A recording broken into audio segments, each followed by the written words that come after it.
Chief advisor on way home after joining funeral of Pope Francis.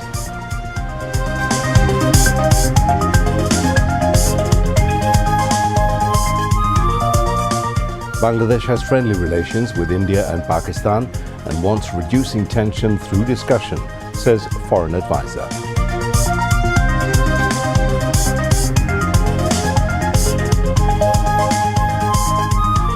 Ganashanghoti Andolon meets with National Consensus Commission.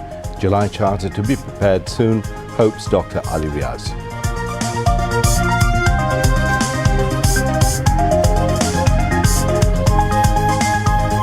International Institute for Democracy and Electoral Assistance, IDEA, meets Chief Election Commissioner. IDEA expects the next general election to be inclusive. Current heat waves and harsh bout of heat make people's life miserable.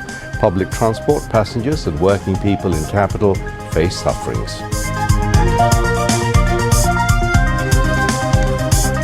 Bangladesh Bank takes stern action in loan recovery. In final quarter of last fiscal, record 10,000 crore taka loan recovered.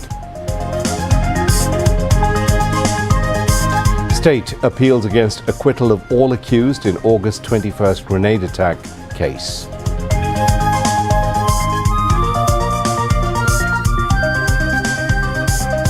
At least 9 people killed and several injured in car ramming in Vancouver. Canada Police rules out terrorist attack.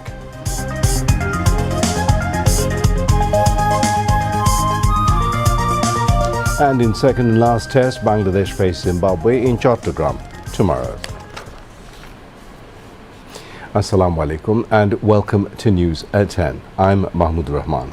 Those were the headlines. Let's move on now to details of those and other stories. Chief Advisor Professor Muhammad Yunus left Rome for home a day after joining the funeral mass of Pope Francis at St. Peter's Square in Vatican City. He departed from the Leonardo da Vinci Rome Fiumicino Airport around 8 a.m. today. Professor Yunus is expected to return home in the early hours on Monday. Wrapping up his 4-day Qatar tour on April the 25th, he flew directly to Rome to pay his last respect to his old friend Pope Francis. On Saturday, Chief Advisor Professor Muhammad Yunus joined the funeral of Pope Francis at Peter's Basilica.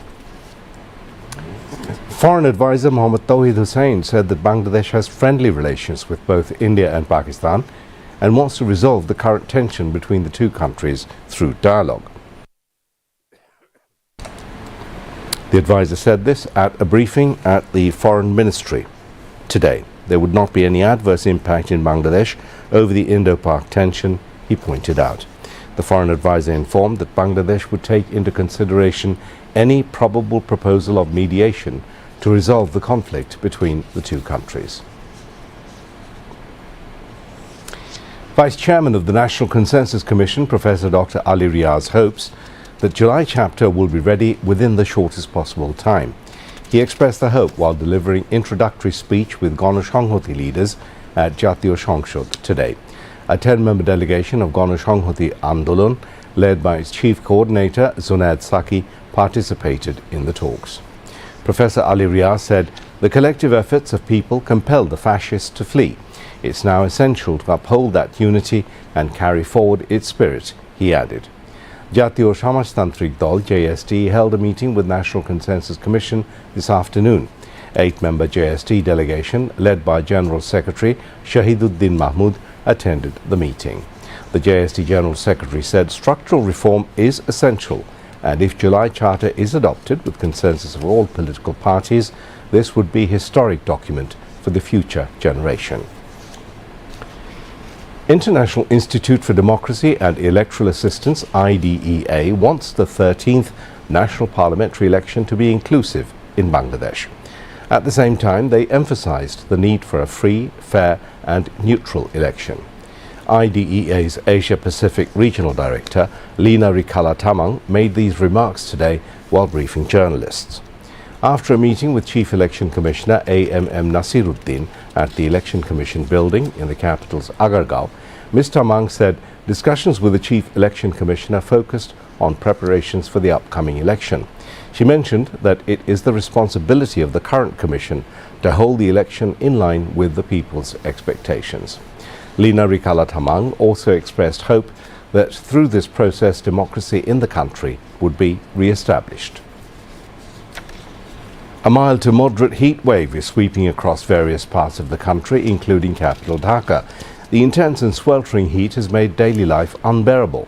Working people and public transport users in Dhaka are facing extreme hardship. During midday, temperatures soared from 36 to 37 degrees Celsius. In this situation, those suffering the most are day labourers, rickshaw pullers and construction workers. According to the Meteorological Department, rainfall is expected to increase in different parts of Dhaka city starting tomorrow. Various health risks such as heat stroke and dehydration are emerging due to the intense heat. Doctors are advising people to drink enough water through the day, avoid going out in the sun unnecessarily and to consume light meals.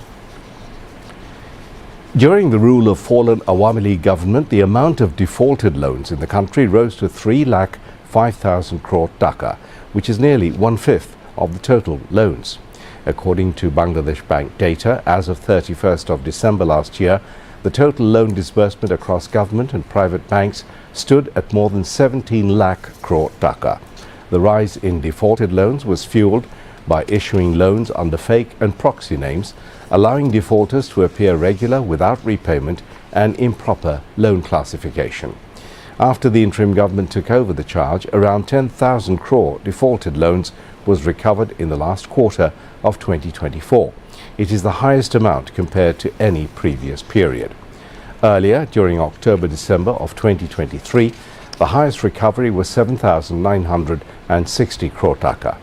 Bangladesh Bank spokesperson said that before 5th of August last year, banks, in an attempt to portray their financial health as better, classified loans improperly and showed defaulters as regular, thus hiding their actual fragile state.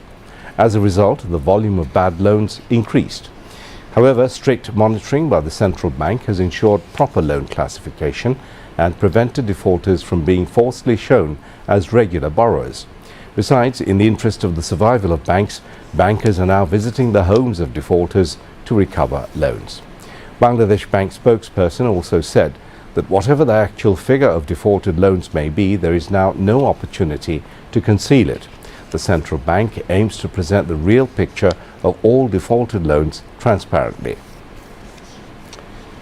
The Appellate Division of the Supreme Court has set 4th of May for hearing the state's appeal against the High Court verdict on the 21st August grenade attack case, which acquitted all accused. The bench, led by Chief Justice Rifat Ahmed, will conduct the hearing. The date was fixed today by a bench headed by Senior Justice Mohammad Ashfaqul Islam of the Appellate Division. Lawyers S.M. Shahjahan and Mohammad Shishir Munir represented the accused.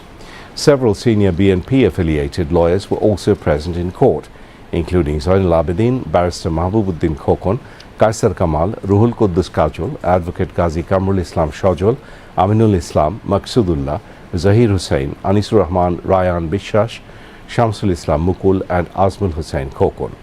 Earlier, the state filed an appeal against the HC verdict that acquitted all the accused who had been convicted by the trial court. The next general election should be held within the shortest possible time by preparing charter on the issues on which political parties have agreed on reforms. BNP Standing Committee member and Liaison Committee Chief Amir Khosru Mahmood Chaudhry said this at a meeting between BNP Liaison Committee and a delegation of Bangladesh Jatiyo Party BJP in the capital today. BNP Standing Committee member Iqbal Hussain Mahmood Tuku and Vice Chairman Barkatullah Bulu attended the meeting. BJP Chairman Barrister Andali Brahman Partho led the 10-member delegation of his party. The BJP Chairman informed that the recent political situation, future course of action and different aspects of political unity came up for discussion in the meeting. Ma, khuda lagse, khaite dao. Tebile khabar rakha ache, khaya ne. Ma, ami ei khabar khabo na. Ken? Taile gandho? Gandho hoibo ken? কি হইছে লক্ষ্মী মায়ের ধমকাইতেছো কেন লক্ষ্মী না চাই প্রত্যেক বেলা খাবার নিয়ে ঝামেলা করে। কথাটা ঠিক না। আমি কইছি পচাবাসি খাবার আমি খাবো না। ভাইজান কি করমু কও? প্রত্যেক বেলা নতুন নতুন রাঁধুনের সময় কই, তাই এক বেলা রাঁধি 2 বেলা খাই। একবার রান্না করে 2 বেলা খাইতেই পারো, কিন্তু রান্না করা খাবার ভালোভাবে সংরক্ষণ করে খাইতে হইব। সেটা আবার কেমনে? রান্না করা খাবার স্বাভাবিক তাপমাত্রায় 2 ঘন্টার বেশি রাখা যাইব না। 2 ঘন্টার বেশি রান্না করা খাবার খাওয়ার আগে আবার ভালো কইরা গরম করে নিতে হইব। মামা তুমি মাইরে কও, তোমার পরামর্শ মাইনা চলতে। ঠিক আছে রে মা, আর কইতে হইব না। পচাবাসি খাবার খেলে অসুখ হবে সবাই বলে, সুস্থ দেহ যদি চাই টাটকা খাবার সদাই খাই। Welcome back, and let's move on to international news.